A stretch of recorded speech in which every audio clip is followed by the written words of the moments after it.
Hi, I'm Austin. And I'm Kate. And today we're going to talk to you a little bit about something called Vinyasa Krama. Yes, Vinyasa Krama. It's interesting. It's an interesting word. You hear Vinyasa tossed around a lot in the yoga world. And what does everybody think it means? Flow. What does it actually mean? V means sequence. Nyasa means to place with consciousness. So it's a conscious placement of a sequence. AKA intelligent sequencing. Sequencing on purpose by design. Right. So Vinyasa. Vinyasa. I like to compare it to like baking. Like I like to get in the kitchen and cook. So if you've ever, there's a difference between cooking and baking. Like baking is a science. Yeah, cooking you can kind of just do whatever. Throw a little of this, pinch of this. Yeah. Right. But when you're baking, if you're baking a vegan cake, right? So let's make it even harder. It's not just regular baking, but now you've eliminated eggs, you've eliminated dairy, you've eliminated butter. So now if you have a vegan cake recipe and you start to cook and kind of flow with it and you're not going to end up with a very good vegan cake. You have to kind of stick to the recipe and the chronological order of what you have to do. And the measurements, too. And the measurements and the amounts and the precision to actually get what the recipe is trying to get you to create.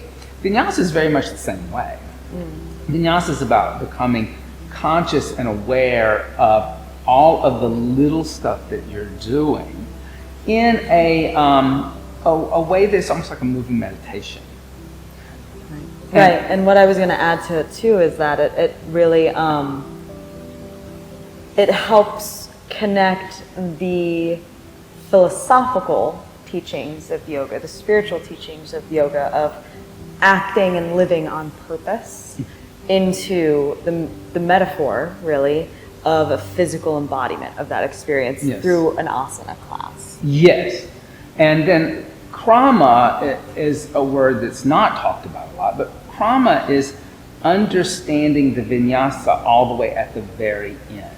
Like it's the complete cycle of the movement or the laying the sequence out. So in other words, it's the vegan chocolate cake that you get at the end and the taste of the vegan chocolate cake. And knowing that you couldn't get that experience without adding the sugar to the coconut oil and creaming them together. And it's like understanding Sifting that this flour result would never have happened if the tiny little pinch of salt at the beginning didn't happen.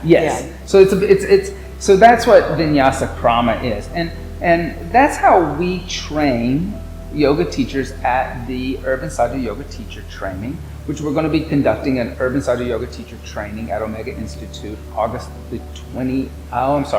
July the 28th through August the 25th. Yes, so July the 28th through August the 25th.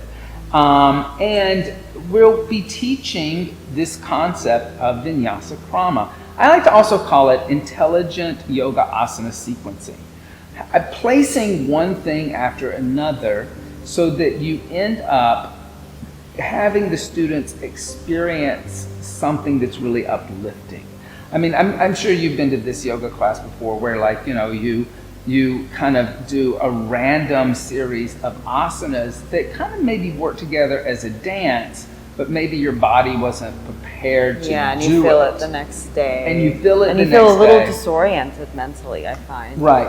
Or like, you go into a series of back bends, and the first back bend you do is like King Pigeon, Raja Kapotasana, and then you do Shalabhasana, and then it's just kind of like, and maybe it made sense like in a choreographic dance, but it really didn't make sense on the body because you would actually intellectually place Shalabhasana, which is learning to contract and warm up the back muscles, before you would put in a deep psoas opener such as Raja Kapotasana or King Pigeon.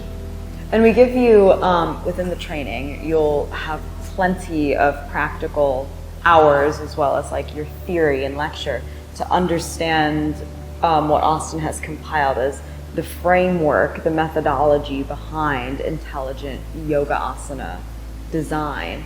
And these are the 15 offerings, so 15 different landmarks, benchmarks that one has to hit in a class for it to be compose that nice vegan chocolate cake taste. Yes, yes. We have the bija sequences, and bija means seed in Sanskrit, and these are the smaller parts of overall a whole class of sequences that can inform and inspire you while you are designing an entire class that are rooted in what's the smallest thing that we provide for you is a ranked, numerical ranked system of difficulty of asanas. Shalabhasana being a 1, Rajakarpotasana being a 5, 1 being the easiest, 5 being the most difficult. So we actually take apart the Vinyasa Krama class in general of making it, this is how you do a whole class, this is how you do a sequence, this is how you think about one asana in particular. So within that framework that you'll be learning, you can really feel empowered to have a nice script, some nice references to go back to when you are teaching your own classes.